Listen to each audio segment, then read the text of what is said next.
Oi, oi, all right. How's it going? I'm Grant. Who are you? This is the Doodle Review, and it's another bloody Sunday. So that means Sunday Jazz Club. It's a series in which I, a complete jazz dummy, but nonetheless a lover of the genre, attempt to give a somewhat well-observed account of a recent album in the genre. I make space for this on the channel because my hunch is that there are maybe some other people out there like me, people who want to get into jazz, but maybe feel a bit intimidated by the vastness or the perceived sophistication of it. My hope is that my kind of lo-fi assessments can kind of give it people a steer on a few records to try out. And, if getting into jazz is something that you're looking to do, maybe this will help. Today, we're talking about an album by Shabaka Hutchins, Perceive Its Beauty, Acknowledge Its Grace. So Hutchins is an absolute legend. He is an exceptional saxophonist and a linchpin of the modern UK jazz scene. He's led pioneering groups like the Sons of Kemet and The Comet Is Coming, while playing a critical part in another group called Melt Yourself Down. He has also performed as part of many great ensembles that pay tribute to legends like Miles Davis and John Coltrane, all the while releasing solo works too. First as Shabaka and the Ancestors, and then in 2023, under just the name Shabaka, he put an EP called African Culture out. And this year's Perceive Its Beauty is a direct follow-up to that release. And I actually didn't know about the African Culture EP prior to writing this review, nor was I quite as attuned to just how ingrained into the UK scene Hutchins actually is, to be honest. I love Sons of Kemet, but didn't realize he was not just involved, but actually led that group, nor did I know he was on board with Melt Yourself Down, though I've kind of yet to jump down that particular rabbit hole. No, it was only Comet Is Coming that made me actually familiar with Shabaka by name. And saying only Comet Is Coming is just so ridiculous to say that. They're one of the most innovative UK jazz bands in decades, and yet it's just one of this man's outlets. The Comet Is Coming or were, I should say, they disbanded for the time being in 2023, but The Comet Is Coming were a unique trio, mastering a sound I've been yet to kind of hear replicated anywhere else. They offer the improvisation and tonality of jazz, but blended with arrangements that take a lot of cues from house or even trance music. Max Hallett, aka Betamax, the trio's drummer, was not without his share of impressive fills and runs, but the beats were often built upon a very sort of central, solid kick pattern, with Dan Levers, aka Danalogs, often fuzzy synth bass, providing deep grooves on top, which in turn formed the bed for our man Shabaka, aka King Shabaka, his repeated sax riffs over the top of that. And these elements would come together and build to the sort of drops that wouldn't sound out of place on a dance set. Seeing Comet live as a result was a completely entrancing experience and could often provide pretty catchy tracks, proven by just how many times I'd hear, snippets of the group's tunes on TV or in ads. But with all that being said, and after waxing lyrical about Comet for a minute there, Perceive Its Beauty, this Shabaka solo release really offers only very scant glances of the type of kinetic energy provided on a Comet album. This record is overall a much softer, gentler, and more meditative collection that really rewards patience and honestly disappoints if you're looking for any quick immediate fixes. If you do come to this record as a Comet fan, though, I'll do whatever you want.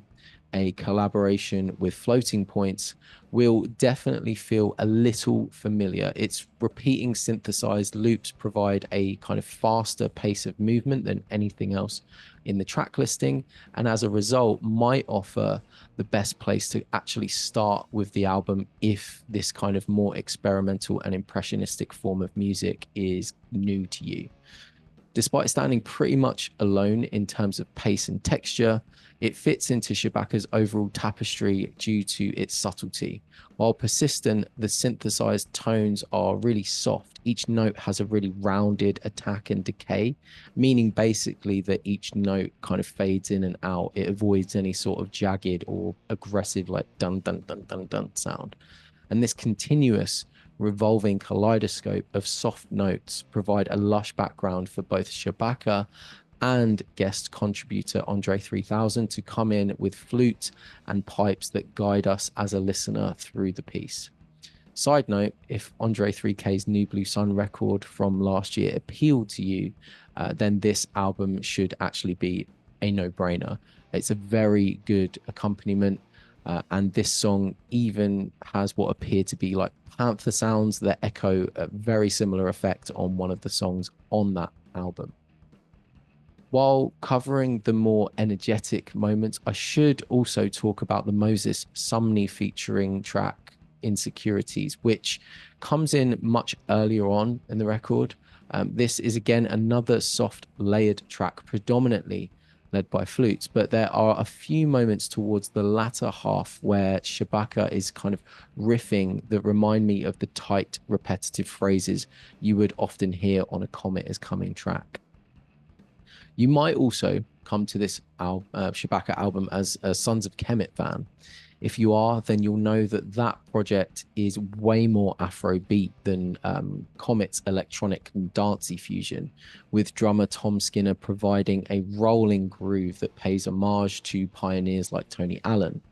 Being an altogether more ambient and textural album, Perceive Its Beauty offers very little of the rolling drums that would typically fill every corner of a Kemet record. In fact, the songs Breathing and Body to Inhabit are really the only songs on the whole album that sit on any sort of drum beat at all.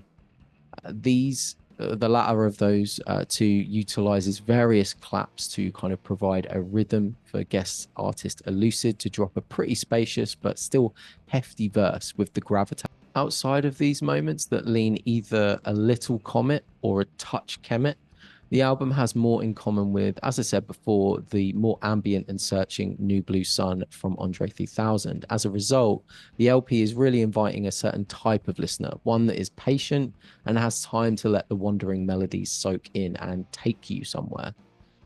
It's a contemplative record that can be really engaging in those contemplative moments, as per the opening track, End of Innocence, and its dark piano melody, or perhaps a little too rudderless and freeform in its other moments of contemplation. I have a playlist I make for every kind of 3-month segment of the year, and when a friend asked me to just chuck something on during a long car ride we had, when we got to the Elucid featuring Body to Inhabit, the final 3 minutes of that track were some of the longest of my life. You know, those moments where you're just given the aux and you absolutely blow it? Yeah, it definitely felt like one of those. That's kind of my own fault, but I think it speaks to what you could call a critique of the record, that sometimes those atmospheric, wandering moments just linger a little too long. Overall, though, while this album is a lot and asks a lot of you as a listener, maybe not so much if this freeform ambient style of jazz is like wholly your bag, but for the average person, I mean, and I still think at its very best, it's moving an effective collection from an artist who's proving himself to be one of the greats of our time. I'm going to give this a 7.2 and knock it on the head. That's just what I think, though. What are you lot saying? Let me know in the comments. Is this one of your favorite releases from Shabaka? What's your favorite project? Check out some other reviews in the description that you might be interested in. And if you can be asked to do all that, you may as well subscribe. Stick around, share some thoughts, show some love, or just have some abuse in the comments, and I'll see you in the next video. And right, if you're still here, if you're someone that likes my content, and if you've seen a few videos and you plan on watching more, this message is specifically for you. I'm looking to hear from you. I want you to email me. I'm thinking about ways to do some other cool shit outside of the channel, and I'd love for you to be first in line for it. I really don't know what it's going to be, but I want you to email me. It's doodlereview.club@gmail.com if you're interested. Put the subject line of the video you've just watched in the title. And what I will do is I will get back to you, hopefully with something quite cool, which I'm working on, and also any plans that I'm bubbling up in the background. Other than that, all that remains to say is Cheers, mate. I know you go. Take care then. Bye.